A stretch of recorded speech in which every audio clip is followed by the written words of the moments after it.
성남FC와 관련해서 먼저 부른다는 이야기는 이것을 성남FC를 운영한 것은 정진상 전 실장이다.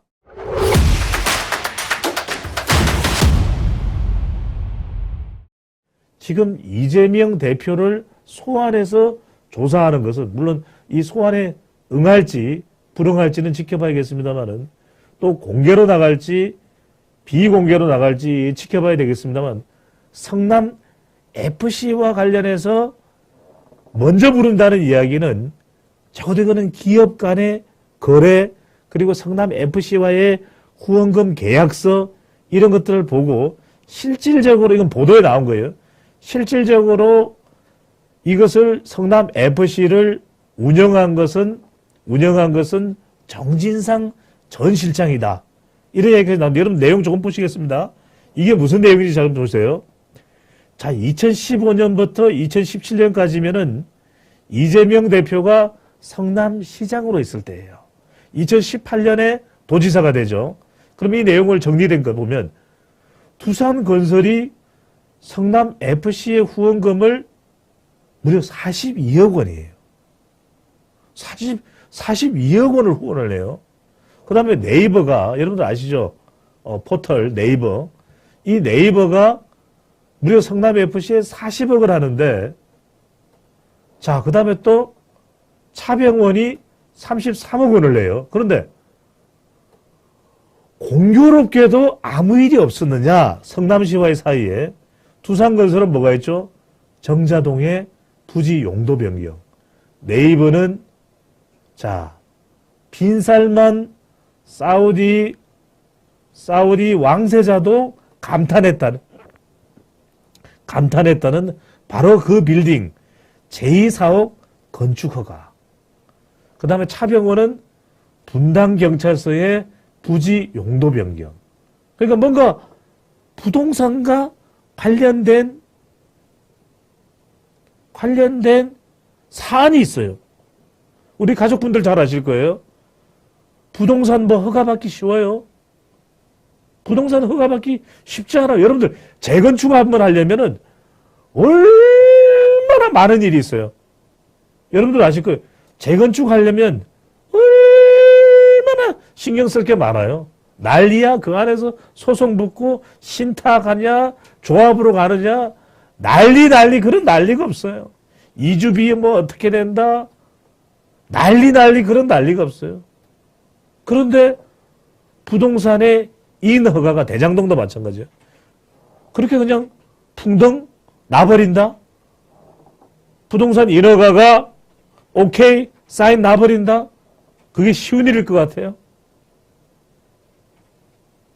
까마귀 날자 왜 배 떨어질까? 그걸 궁금해하는 거예요. 왜 성남FC가 1부 리그도 아니고 2부 리그까지 강등된 마당에 2부 리그로 추락한 마당에 후원금을 기업이 낸다? 상식적으로 이해가 되세요? 그냥 기본 상식으로 그냥 상식으로 여러분들이 사업하는 사람이면 후원을 해줘야 되는데 광고 효과로 한다고 하더라도 후원을 해줘야 되는데 1부 리그가 아니라 2부 리그야. 그렇잖아요. 2부 리그로 강등됐어. 강등이 됐는데 후원금을 그대로 해준다? 상식적으로 이해가 되냐고요. 자, 우리 금비님, 많은 분들이 또 들어와 주시면 서로 또 인사들 나누시고요. 우리 가족분들. 네, 해주시면 좋겠습니다. 자, 조응천 의원은 이런 이야기를 합니다. 자, 이게 완전히 그냥 폐부를 찌르는 말이죠. 조응천 의원입니다. 자, 윤 지지율 올라가는데 민주는 위축돼 있다. 이재명 애초 실력이 꽝이다. 뭐 이런 의미겠죠. 그러니까 자, 이런 목소리가 여러분들 앞으로는 본물 터지듯이 터질 수밖에 없어요. 왜? 지금 민주당은 지지율이 계속 위축될 수밖에 없는 상황입니다. 그럼 윤 대통령 지지율 올라가고 국민의힘은 대통령 지지율과 연동해서 올라가는데 민주당 지지율이 주춤해버리면은 이제 180명에서 170명 국회의원이 170명이나 돼요. 저녁에 170명 되면 서로 얼굴도 잘 모를 것 같아. 이름도 잘 모를 것 같아요. 그런데 뭐에는 제일 관심이 많아요. 2024년 어떻게 하면 내가 공천받을 수 있을까? 어떻게 하면 내가 국회의원 한 번 더 될 수 있을까? 그런데 선거에 나가는 사람들이 제일 신경 쓰는 게 뭡니까? 저도 선거 때만 되면 막 저한테 전화가 막 쏟아져요. 배 소장님, 어떻게 하면 당선되겠습니까? 국회의원을 한 번만 만들어 주십시오. 그러면 제가 어떻게 만듭니까? 공천도 받아야 되고, 제가 전략을 짜드릴 수는 있죠. 제 이야기를 잘 들으면 당선 가능성을 높이도록 해드릴 수 있죠. 근데 다들 공천에 매달리면서, 공천만 됐으면 공천해줘요. 난리야, 이놈의 정치. 여의도 정치판에는 전부 공천. 민생은 없어요. 민생은 신경도 안 써. 공천이야. 그러니까 이제 이재명 대표는 가만히 안 있겠죠. 자, 폐륜 정권이라고 비판을 하고, 무슨 폐륜 정권이다. 윤석열 정부를 향해서 폐륜 정권이다. 이렇게 이제 비판하니까 여당은 그러는 거예요. 폐륜의 아이콘이, 오히려 폐륜의 아이콘이 무슨 이야기죠? 형수한테 욕설하고 형님을 정신병원에 보낸 이재명 대표가 무슨 폐륜 이야기 하냐, 이 의미겠죠. 아니 근데 이거 다 떠나서 이재명 대표는 이건 기소된 건이에요. 성남 FC 의혹이라는 것은 기소됐고 상식적으로도 이해가 안 돼요. 왜? 아니 2부 리그로 강등된 성남 FC에 왜 후원금을 주나요? 상식적으로 이해가 되세요? 아니 맛없는 중국집에 왜 계속 가겠어요?